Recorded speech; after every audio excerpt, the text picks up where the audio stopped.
is today? Good old Wednesday. We made it halfway through the week, right? Yep. Today we're going to go over the week 4. Kind of says week 4 up there, but it looked like this. Should have worked on that yesterday. Okay. We're going to go over that one. You should have submitted, so we did a daily reading 3 assignment. That one should have got submitted. I'm going to grade that one. Hopefully today I'll look at it. So if you did not submit the daily reading 3, you still have time to get it turned in and receive full credit because I didn't grade them yet. Okay, kind of got an extra bonus day there. All right, but we're going to go over week 4 here, starting with the sanitizer situation. We got a lot of that going on, don't we? Right now. Yeah. So let's see here. Main idea. What is the main idea? And before we talk about this main idea, I want to talk about, I'm going to take this off here for a minute, the lesson 30 test. So when you took that test, I think one of the questions at the very bottom you had to type asked you about the main idea of the maze story, right? And I had a lot of you that wrote down the main idea was mazes. No, the topic was mazes. Just telling me that the main idea was mazes doesn't tell me what the author wanted you to know about mazes. Yeah, the topic was mazes, but what did they want you to know? Some of you mentioned they wanted to let you know there are different kinds of mazes. Some of you thought, well, maybe the author wants you to go see a maze. Okay, that would be a main idea. What did they want you to know or understand? From there you would support it. Just telling me that it was about mazes doesn't count.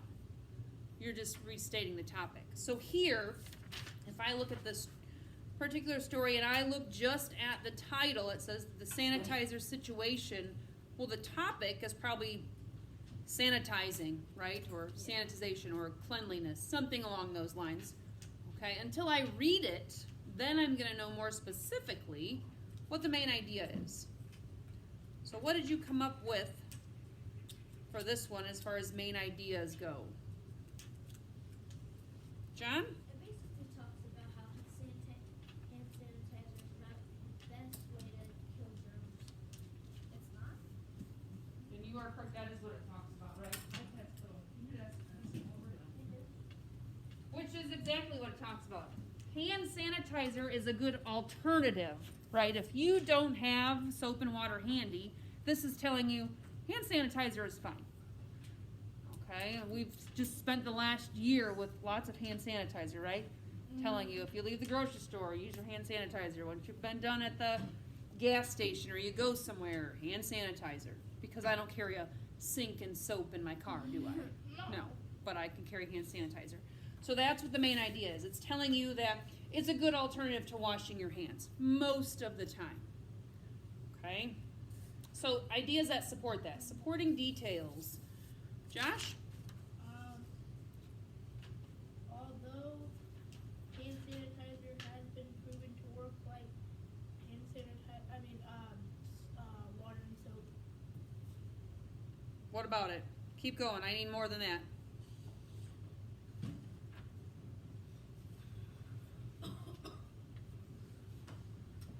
So it has been proven to work as well as water and soap to do what? To kill off the germs. Yeah, when killing germs, okay? So that's not really supporting the idea that hand sanitizer is a good alternative. I guess it is. It's saying it works good, right? What else? Give me another one, Jackson. Germs like norovirus can't be killed by sanitizer. Right, so that's showing you how it's not as good, right? Where Josh's was showing us how it was good. So you might put both of those down to kind of show the difference there, okay? Another one. Kenny? Always after soap and water. Say that one more time. Always after soap and water. And that's just encouraging you to use it. So what's another detail that tells us why hand sanitizer is just as good or maybe not as good? Adam? There's sometimes hand sanitizer isn't the best germ zapping option. Okay, right. It doesn't necessarily kill all of the germs, and we kind of mentioned that with the norovirus there that they talk about. When else is a good time to use soap and water and not hand sanitizer? They mention that. I think they kind of mention that more than once, don't they, Nick? Well, Well, if like you're playing outside and your hands are really muddy, you want to wash your hands because hand sanitizer won't do anything. Right. It won't even It'll wash just it make off. it worse, right? So, and they use the word soiled, which means dirty. Okay, if you're outside and you're playing in the dirt, or you're gardening, or you're running around and you fall and you get stuff on your hands, you're gonna want to use soap and water in that case, for sure. Okay, good. Let's look at Tuesday. Point of view, in the paragraph, let's see. Rewrite the opposite point of view using your own words. So it says, Logan pulled the vitamins down from the cabinet. He tried as hard as he could to get the top off, but the child-proof cap would not budge. He stomped his foot as he called for his mother. Logan really wished he could just open the container himself. So what point of view is that written in? Maya? Third person, right? Somebody is telling you the story as they're observing it. Then you had to rewrite it from a different point of view. Okay, and you might have picked some different things, but before we share any of those or get to that point, let's talk about how a story changes with a point of view. So if I'm telling a story, I'm telling you the story about Logan, what am I missing from the story? What am I not able to give to you as far as information goes? Eli? Logan's perspective. Right. I'm just seeing what he's doing, right? I'm not understanding what he's thinking or how he's feeling about these things. So I can't give that to you. So if we take this story and we write it in first person, do we get more or less information? More or less, Jackson? All right, we would get more, right? We would know what he was doing. We'd know what he's thinking, okay, and saying, who he's interacting with, how he feels about this container. Okay, so those are some things to think about as you're reading a story in a certain point of view. So I'm going to read the sample to you. You may not have done this, which is fine, but this is the one they gave me. It says, I grabbed my vitamins. When I tried to get the top off, it just wouldn't budge. That child-proof cap had plagued me for years. It is so frustrating. So here we know, right, he's frustrated because I don't feel like a child, but I just can't get that silly top off. Let's find two. Who would like to share? Two people we'll hear from. Go ahead, Jackson. Nice and loud. I tried to open the cap on the vitamins. It wouldn't move. I was angry, so I stomped my foot. I greatly dislike childproof caps. Why can't I just open it myself? Good. So we use the words angry, right? Stomping his foot. Okay, good descriptive words in there. One more. Sean, let's hear what you got. I pulled the vitamins down from the cabinet. I pulled as hard as I could, but I could not get the cap off. But the childproof cap would not give up. I stomped and called my mom. I Okay. wish I could open it myself. Good. So again, we're back to the I wish I could do this myself, right? How he feels about this, how it's making him feel that he can't. Good. Those are some first person points of view there. Let's look at Wednesday, inferencing. So gathering some information, coming up with some new ideas and answers while we're looking at those pictures. Remember, inferencing is not telling me what you see. I see two kids in a pool, right? One has a tube that he's kind of floating around in. Looks like they both have goggles. They're reaching for something. What can I infer? What new things can I tell you from this photo that I can't see? Okay, Jackson, give me one. That it's summertime. Okay, that it's summer. We gather because, right, it's probably warm and it's summer because they're in the pool, and it looks like they're definitely outside with the sky. You wanna? I think the girl was taking You think what? the girl was taking So we're thinking somebody they know is taking the picture, right? Because they're kind of swimming towards them. All right, Kenny? over in a lake and just like no people in the background. Yeah, they're probably definitely in a bigger body of water. It's definitely not pool, right? But is that something I can see? Because I see the mountains, so I can see that it's not a pool, right? I can see it's a bigger body of water. What can I infer? What kind of new idea can I state? What do you think about the boy in the flotation device? What can we say about him that we don't necessarily know, but could be true, John? Because there's a rope on the tube, maybe the tubing. Maybe. I'm not sure that that is necessarily a tube that you would be used for tubing. Why would a young child use that kind of device? What is it going to do for them, Hunter? Because you probably can't swim. Right. we could probably make the assumption that he can't swim because that's why he's got that device there that he's Or using. he's just trying to Okay. relax. And that could be another one you make, right? He's trying to relax, he doesn't have to do a lot of work, so he's using that flotation device. So, or we might say that he can't swim. So are those things that are necessarily true or false? No. No, but they're things we can assume, right? Or we can infer about with this picture. All right, good. Fright night, what are we doing over here? Infer some answer to answer the questions. It said, why did Sophia have to convince her mom to let her see the movie? Why did she need to do some convincing? Maya? Right, she felt like she needed to convince her because mom would think that there were some inappropriate parts that she would repeat. All right, what scared Sophia when she entered the theater? You wanna?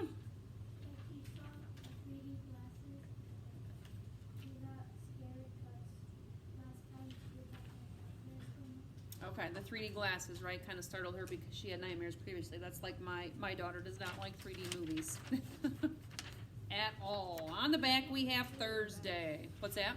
3D movies are the best. They are. They're pretty cool, but we went to one when we were at Universal.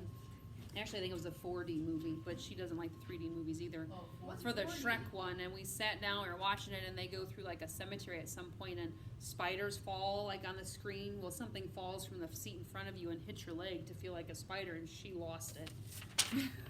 Wait, what's The whole movie theater was probably not happy with me because she was screaming. what's 40? 40, so it's like when things touch you or like it makes it mist or rain. That's a Or it 4D makes you movie. vibrate. Where the 3D is just wearing the glasses and things look like they're real. So it was the combination of the two. It was the 3D and 4D. Looks like you're Like actually VR. in it. Yeah. And you feel certain things, like if a cow sneezes on you, you feel like water, but you think it's the cow sneezing on you, and you're like, oh, that's gross. If you've been to Fair Oaks, they used to do that, where you would sit with the 3D glasses, and then a cow would sneeze, and it would like Cow was for that. spit water on you, but you would gross out because the cow was sneezing at the same time you were getting misted with water. You could just So stand on she top does of not the like chair. 4D movies. Just stand on top of the chair, then you won't get touched. Well, you don't know it's coming until it's too late. And we didn't know it was coming. All right. Thursday, read the paragraph below, infer to answer the question. They had lots of inferring, didn't they? Be sure to put the question in your answer. So restating is what they wanted you to do. I'm going to read this one here. It says, have you ever stopped and considered what the most germy spot in your house might be? Is your first guess the toilet? If so, you might be surprised to find that the toilet doesn't even make the top 10 list of germiest places in a house. Instead, dish sponges, the very tools you use to clean with, are filled with the most germs of all the items in your home. In a recent study, over 86% of sponges and cleaning rags contained yeast and mold, and 77% had harmful bacteria on them. Our cleaning tools don't have to be dirty. Simply microwave wet sponges for 2 minutes every day to zap those germs away. It says, why do you think sponges are the germiest item in your home? So they don't tell you why, they just tell you that they are. Why do you think they are, Sean? Because you use them to clean really dirty things. Right, we use those all the time to clean germy things, right? And then we don't think to clean the thing we just cleaned with. All right, good. How can you prevent the spread of germs from a sponge? Kenny? Yeah, they're saying you can prevent it by microwaving those sponges, right? And killing those germs. Let's look at the Friday. I've done that too, where you put them in the dishwasher. Yep. Friday says identify each text feature shown and explain its purposes. So text features, I'm hearing, are things we forgot what they are, but they are something we talked about. Hunter, I need your eyes up here. So if you come across something on these particular papers that you don't know, that's why we're doing them, because they're reviewing all of these things that we have talked about. Where can you go, maybe first, to find out what text features are? John? You could look them up on your iPad. Where else can you go? Jackson? Your reading notebook has them. Okay, you could look them up on your iPad. You might find something in your photos that you may have taken a picture of, some notes or something that I put up. Okay, so text features are something we talked about. There are a lot of text features. Illustrations and photographs, diagrams are generally the most common. But we've also talked about the glossary, we've talked about table of contents, which is something you should be using often when you're using a book to find a page. Okay, index, all of those things are helpful when you're using an actual book. Even on your iPad, when you're going through and using books on there, sometimes if they're nice, they'll have you where you can, it hyperlinks it to the page you want. That's the best kind of online text. You just skip right to where you want to go. So if I look here at these two items, this first one looks like to me a dictionary entry. Why would I think that? Why would I think that's a dictionary page? What evidence tells me that, Brendan? Has the word hazard, and right next to it has jail. Right, so I see hazard on one side, jail on the other, and then if my eyes were better, I'd be able to read some of the information underneath there. I probably can. Hazards, any condition that can cause injury, death, damage, or loss of people or property. If I skip over, it says in jail, the place where local governments keep people they've taken into custody. What are those? What's happening here? What's happening, Hunter? Talking about like court and jail. It is, but why? Why is this page talking about that? Why do I think this is a dictionary, Kenny? Because it contains words and it have the definition. Right, it contains the words and a definition. Okay, what are those two words at the top? That's what it wants to know. What are those, Jackson? It's like in a dictionary, the first word on the page and the last. Right, so those have a name. The first word on the page and the last word on the page help you find the words in between, right? Help you know what words are on that page. Those words are called guide words. They're guiding you to the page you need for whatever words you're looking up. Okay, so if you didn't write that down, the text feature is called guide words, and they're used to show you the first and last word on a page.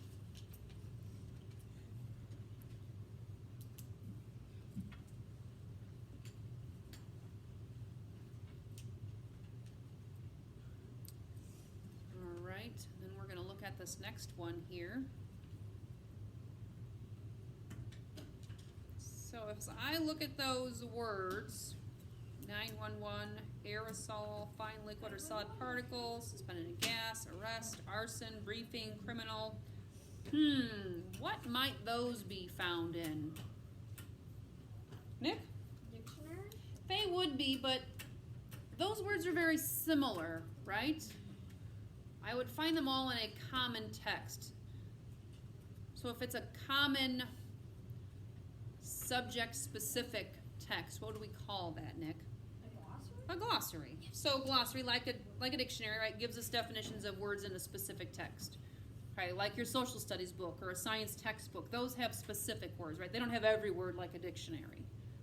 That's the difference between a glossary and a dictionary. All right, so that would be that one. All right, the bonus, if you had to design your ideal vacation, where would it be and what would you do? You can always post your thoughts to that one on updates if you want to share it. We'll take a couple in here. Tell me about your vacation. No? Nobody?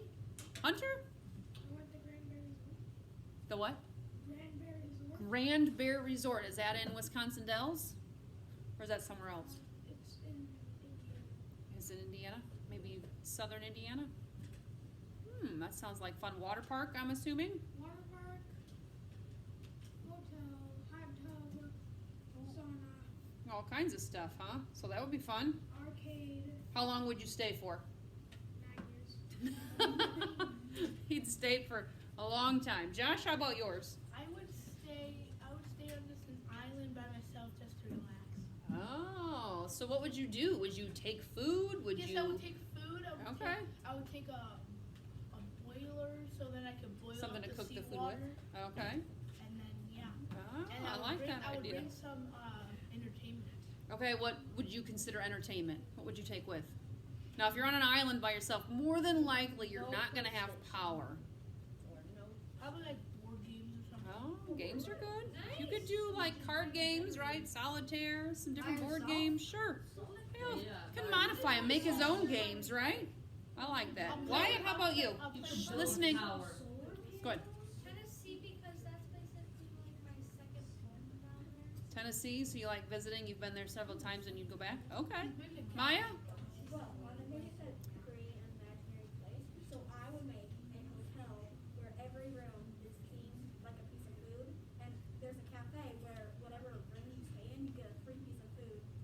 for that particular room. So a room or a hotel where each room is designed around a certain kind of food. Ah, I like it. That's interesting. Nick. So at Florida, and because I forgot, I think it's called Tallahassee. Okay. That's one of my favorite areas. Staying Yeah? in Florida whenever we go. What's And- there that you like so much?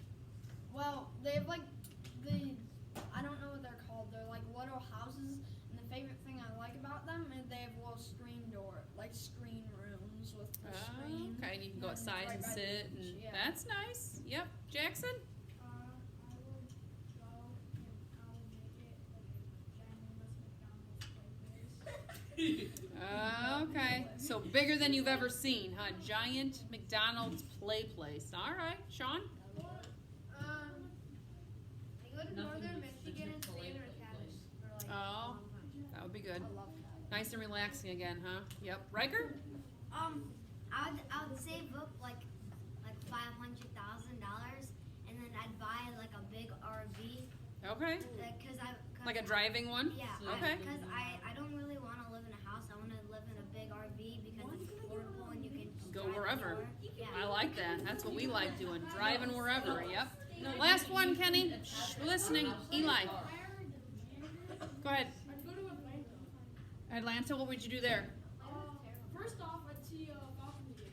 Oh, okay. Gonna watch a Then game. I'd probably visit my cousins. Visit your cousins. So you have family down there, huh? Cool. All right. Very good. Today's assignment is a vocabulary on some new vocab words called "they want money." So you're gonna look at those words. Now, the point of this is to use context clues, because within that video, and if you click on the lyrics, they give you context clues to figure out what those words mean. Okay, they're not giving you a definition, and I don't give you the definitions either. I don't do the vocab cards. So you're using context clues to come up with the definitions and answer the questions then that you're assigned to answer. Okay, remember, you can watch the video, and then I would pull up the lyrics and look at it, because for me that's almost easier than just watching the video. Okay, so that's your assignment for reading today.